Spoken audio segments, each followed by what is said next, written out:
ప్రియులైన దేవుని బిడలైన మీ అందరికీ ఈ ఉదయకాల సమయంలో మన ప్రభువైన యేసుక్రీస్తు ప్రభువారి ఉన్నతమైన నామములో శుభములు వందనములు మీ అందరికీ కూడా తెలియజేస్తూ ఉన్నాం. ఈ రోజున ప్రభువు మనకు అనుగ్రహించు వాగ్దానమును మనము చదువుకుందాం.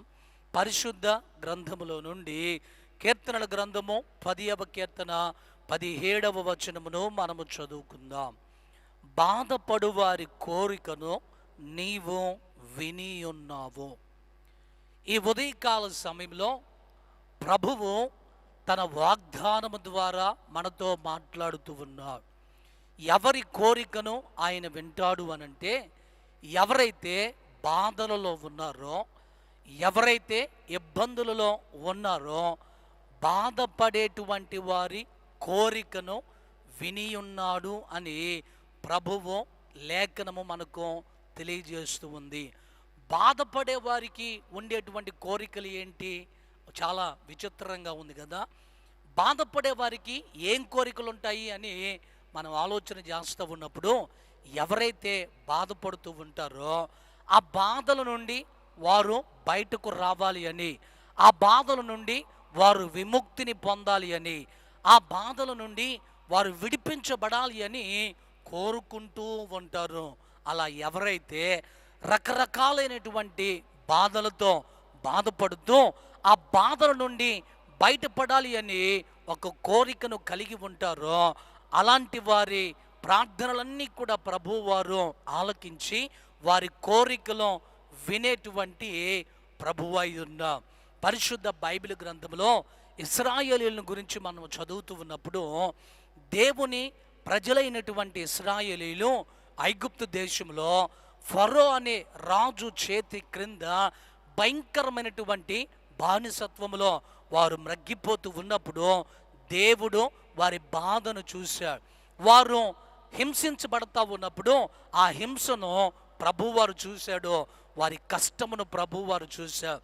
ఇశ్రాయేలీయులు దేవునికి మొర్రపెడుతూ ఆ బాధల నుండి వారు విడిపించబడాలి అని వారు కోరుకున్నప్పుడు, అలాంటి కోరికను కలిగి ఉన్నప్పుడు ప్రభువారు ఇశ్రాయేలీయుల పట్ల కటాక్షమును తన కనికరమును చూపించి ఆ ఐగుప్తు దేశపు బానిసత్వము నుండి వారందరినీ కూడా ప్రభువారు విడిపించాడు.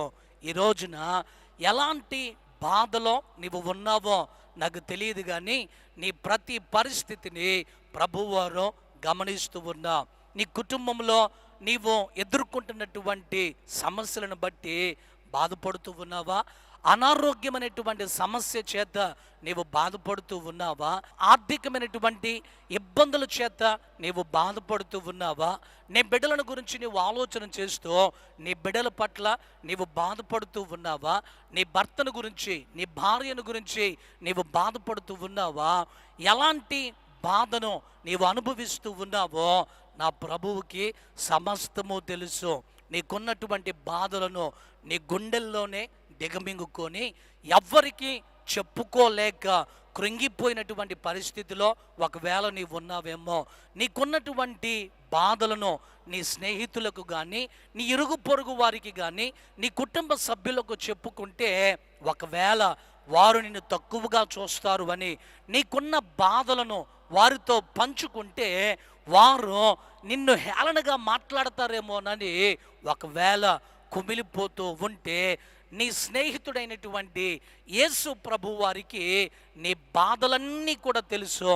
ఆయన నిన్ను గమనిస్తూ ఉన్నాడు కనుక నీకు సమీపముగా వచ్చి నీ బాధలన్నిటి నుండి ప్రభువారు నిన్ను విడిపించేటువంటి ప్రభువారు కనుక, బాధపడుతున్నటువంటి నీ కోరికను ప్రభువారు వింటూ ఉన్నాడు.